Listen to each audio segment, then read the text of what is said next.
Okay, welcome back to Understanding the Basics. This is part 2.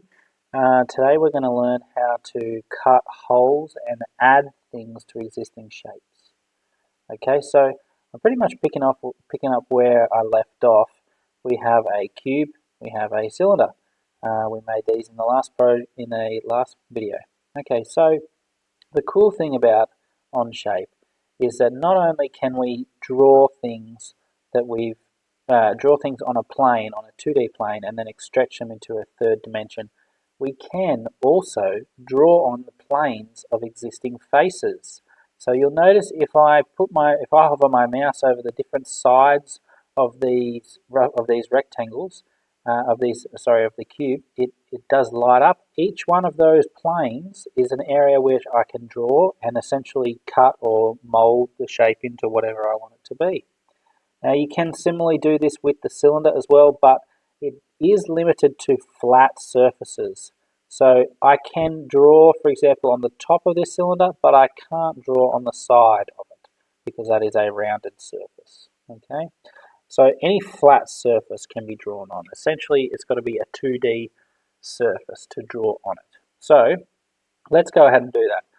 So let's say we wanted to draw, maybe we want this to be a rectangle with a bit of a handle coming out the top. So what we're going to do is we're going to start a new sketch, but instead of clicking one of these 3 planes that we did last time in the last video, we're going to click one of the planes that are part of the cube. So for this one here, I'm going to click on the top plane, and we're going to use the actual center point rectangle.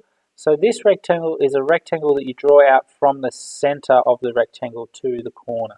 So it's actually in the second drop down menu, so you can go ahead and click that one.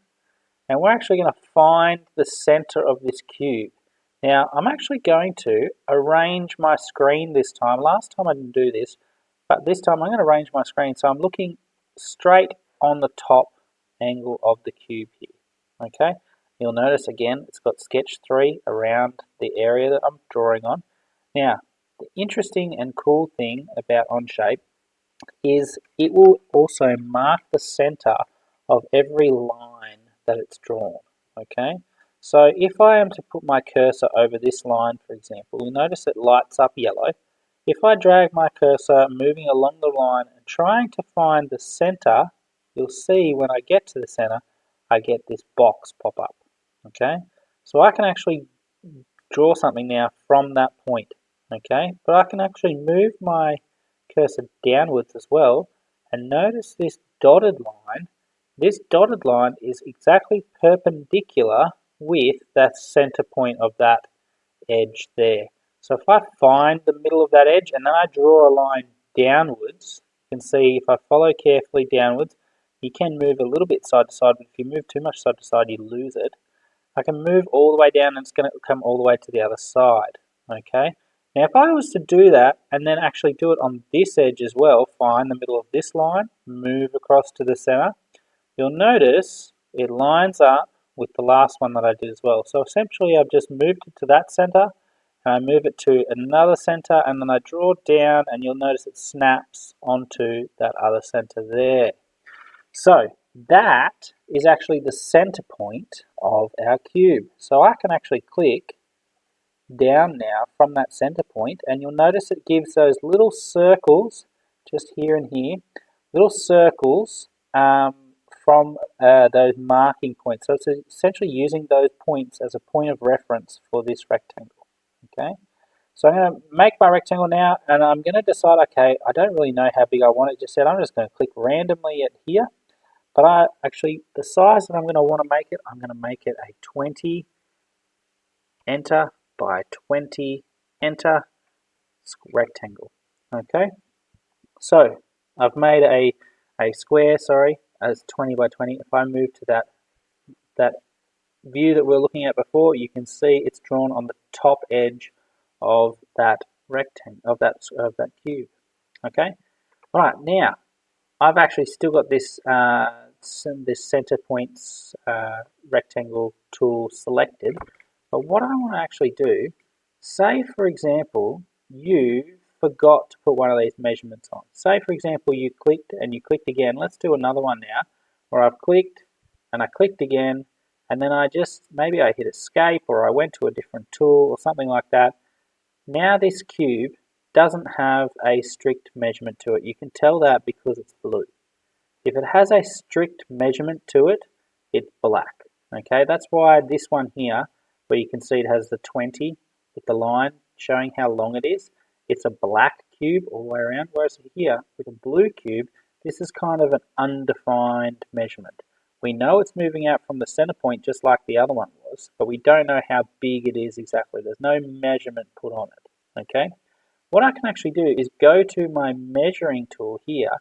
This one at the top here, it's near the very far right of the 2D tools here. Dimension tool. You can hit D on your keypad as the fast way to get to it as well. This is the tool that's going to measure points for me. So I can essentially click on 2 points and it will tell me how far it is between those 2 points. So I'm going to use that to actually measure this line. I'm going to go this corner to this corner and it's going to show me how long it wants to be. So it wants me to simply plot that measurement down onto the ground first, and then it gives me a chance to edit it. So let's say I only wanted it to be, didn't want it to be 10.765, whatever it was. I want to make it exactly 10, and I simply just type in 10. And now you can see these lines have become black, and these ones are still blue. I'm going to click from this point to this point now, and do the same thing. So that one was 7.29503. I'm going to make it exactly 10. Okay, and I've hit enter. And now I'm going to just click on escape on my keyboard. So I'm going to go straight back to the white mouse here. And there we go. There's our rectangle. Okay, we've got a square within a square drawn on top of a cube. Okay, I'm actually happy with that sketch now. So I'm going to click the tick box. Okay, now what I can do now, I can actually go to I'm back on my 3D tools. I can go up to my extrude tool now. And I can extrude this section of my drawing straight up, but notice it's not up the top here, it's not a new object, it's an add. I'm adding to an existing object, okay? Before, in the last video when I made the cube, it was a new object. This one is an add, so it's not going to be listed as a new part. It's going to be listed as part of part 1, okay? So it's going to be as an add, and I'm going to make it come up. Let's make it come up 30 millimeters. Okay, I'm going to click tick. Okay, so now we've got like a little handle with a hollowed center to the handle coming through there like that, and it's still part of part 1. Okay, all right. Now that's interesting if we wanted to extrude out of a shape, but what if we wanted to cut into a shape? Alright, let's go ahead and do another sketch on the top face of this cylinder. Let's click sketch, and we're going to click on the top of this cylinder. Okay? Alright, cool. I'm going to arrange my view so again I'm looking straight down on the cylinder now. Okay, now this time I'm going to try and make quite an irregular shape, and I'm not going to use the rectangle or the circle tool. I'm actually just going to use the line tool this time. I'm going to draw just segments of lines together and show you that you don't have to have a set and uniform shape. Okay, so let's say I wanted to make let's make sort of a jigsaw puzzle looking piece. So I'm going to come up from the center here. This is the center of our circle here, center of our cylinder. That's the origin point. I'm going to move up from it straight up from that point. And I'm going to click, and then I'm going to simply drag across, and you'll notice I know I'm doing a straight line because it's giving me those dotted lines over the top. If I let that drop down, I can do any sort of angle that I want. But if I want it to be 90 degrees from a plane, then I'm just going to follow that angle there with the dotted line. Click down, and I'm going to tell it, okay, I want it to be 10 millimeters long. And I've still got this little tail attached, okay? So I'm going to come down, I'm going to come down again, I'm going to go another 10 millimeters. And then I'm going to come this way, I'm going to move it 5 millimeters. And I'm going to come down, and I'm going to make this one 15 millimeters. and then I'm going to come across, and I'm going to finish right here. That's perpendicular with that line there, and you'll notice here it's told me that's exactly 15 millimeters across. From where I started here to this point here that was in line with the origin is 15 millimeters.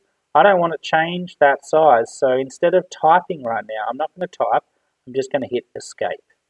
Okay, and I'm going to leave that line blue. Okay, I'm going to leave it blue.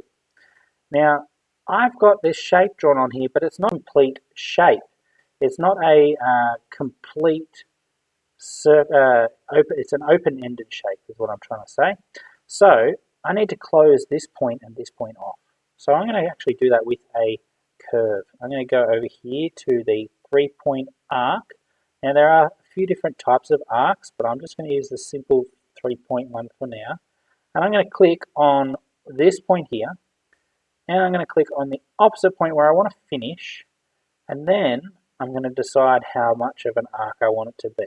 Okay, so let's say I want my arc to be about that size there, and you can see the radius of the arc now is 12.5 millimeters. That's a nice round number.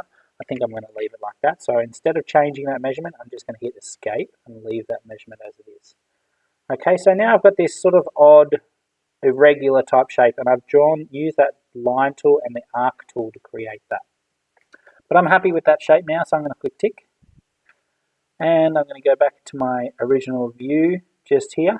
You can see that sketch drawn on the top there. This time, I want to cut a hole that shape through my cylinder. So let's go up here to, again, we're going to use the extrude tool again. But again, we're not going to make it a new extrude. We're not going to make it an add extrude. We're going to make it a remove extrude. Okay, so this time it's a remove extrude, and we need to just click on the thing we want to remove, faces and sketches regions to extrude. We're going to extrude this one, and it's going to cut down. It's cutting down at the moment 25 mil deep. Okay, so cutting in 25 mil deep. Now my cylinder is actually 100 millimeters deep, so I want to actually cut down all the way through. Let's say I want to cut all the way through. You'll notice here, underneath the sketch, underneath the face that you're doing the extrude for, it's got the word blind. The word blind refers to the type of hole. So if it's a hole where there's a bottom to the hole, then it's considered a blind hole. Okay, but if I want that hole to go all the way through, I just need to change that blind to a through all hole. And now you'll see there's no flaw in that hole. It goes all the way through. And if I click this tick now, and I change my angle, if I look underneath, you can see that hole cut all the way through.